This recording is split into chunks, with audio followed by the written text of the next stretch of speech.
réconforter, rassurer tous ceux qui ont pris la bonne décision de suivre le Seigneur. Parce que les enfants de Dieu ont toujours eu l'impression qu'ils sont marginalisés et beaucoup arrivent au découragement. Parce que ce n'est pas tous les jours facile. Ce n'est pas facile de rester constant dans la marche avec le Seigneur.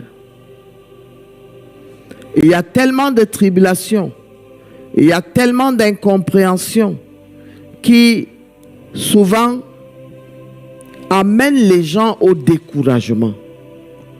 Mais ce découragement arrive parce que beaucoup de personnes ne comprennent pas un certain nombre de choses. La première des choses que nous devons comprendre en tant que chrétiens, en tant que ceux qui croient en Dieu, c'est que nous n'avons pas une cité dans ce monde. Si dans ton esprit, tu arrives d'abord à accepter que ce monde, pour toi en tant que chrétien, n'est qu'un passage, et que ce que tu es, ou que tu n'es rien dans ce monde, que tu sois, quel que soit ce que tu es dans ce monde, ne représente rien par rapport à ce que tu es réellement dans le royaume des cieux. Je vais essayer d'expliquer.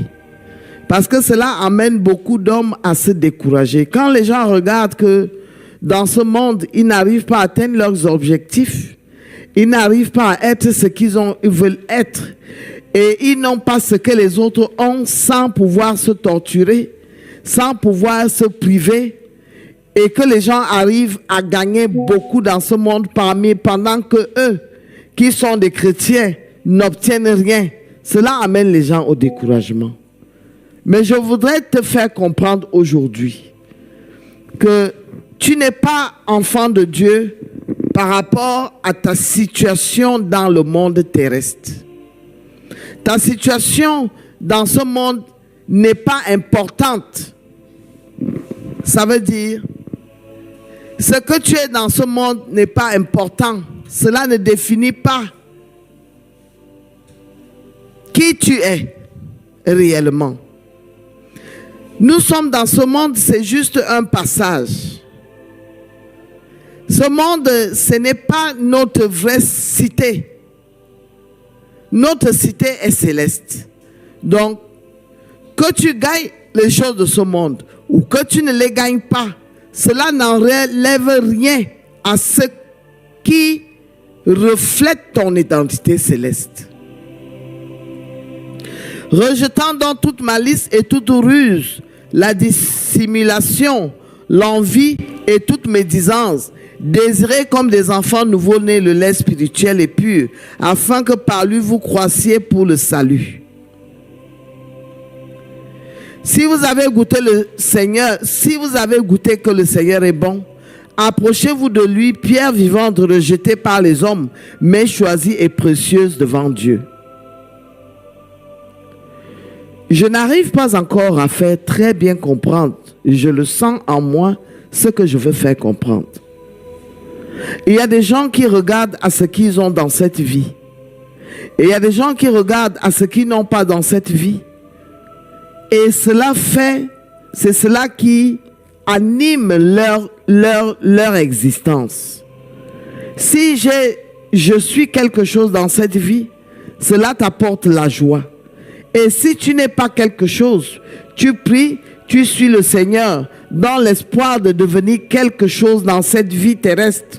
Et si à un moment donné de ta vie, tu n'obtiens rien de cette vie céleste, cela te décourage dans ta marche avec le Seigneur. Alors que cela ne doit pas être ainsi. quel que soit ce que tu vis dans la marche avec le Seigneur, dans cette vie terrestre, tu dois tout faire pour continuer à ménager, que ta relation avec Dieu soit pure pour ta cité céleste. Nous devons avoir, quels que soient les échecs et quelles que soient les difficultés que nous avons dans le monde, la pensée de la vie qui nous est réservée dans le royaume des cieux. Cela veut dire que ta marche avec Dieu ne doit pas être affectée par rapport aux circonstances que tu vis dans le monde. Au contraire, quand tu es dans les difficultés et quand tu es harcelé dans ce monde, ce qui doit apporter ta joie, c'est que ta vie, ta véritable, ce n'est pas celle que tu es en train de vivre. Une meilleure vie t'a été réservée. Approchez-vous de Dieu, pierre vivante rejetée par les hommes, mais choisie et précieuse devant Dieu. Et vous-même, comme des pierres vivantes, édifiez-vous pour former une nation spirituelle, un saint sacerdoce, afin d'offrir des victimes spirituelles agréables à Dieu par Jésus-Christ. Cette édification, c'est elle qui est comme le bâton sur lequel tu t'appuies. Tu ne peux pas être un enfant de Dieu qui aspire à la cité céleste sans t'appuyer sur l'édification. L'édification, c'est quoi? L'édification, c'est les enseignements. La compréhension, les études bibliques, la compréhension de la parole de Dieu et de la volonté de Dieu. Un enfant de Dieu doit comprendre quelle est la volonté de Dieu pour lui. Un enfant de Dieu doit connaître qu'est-ce qu'il doit faire pour demeurer dans le Seigneur. Mais si tu ne t'édifies pas, comment vas-tu connaître comment tu dois être? Il y a des gens qui n'aiment pas les enseignements. Tu peux faire tout avec lui, mais quand tu commences à lui parler des enseignements de la prière, il se détache.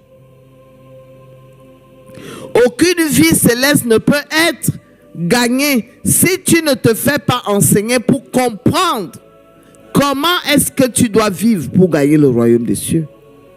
Parce que nous commençons à vivre le royaume des cieux étant sur la terre.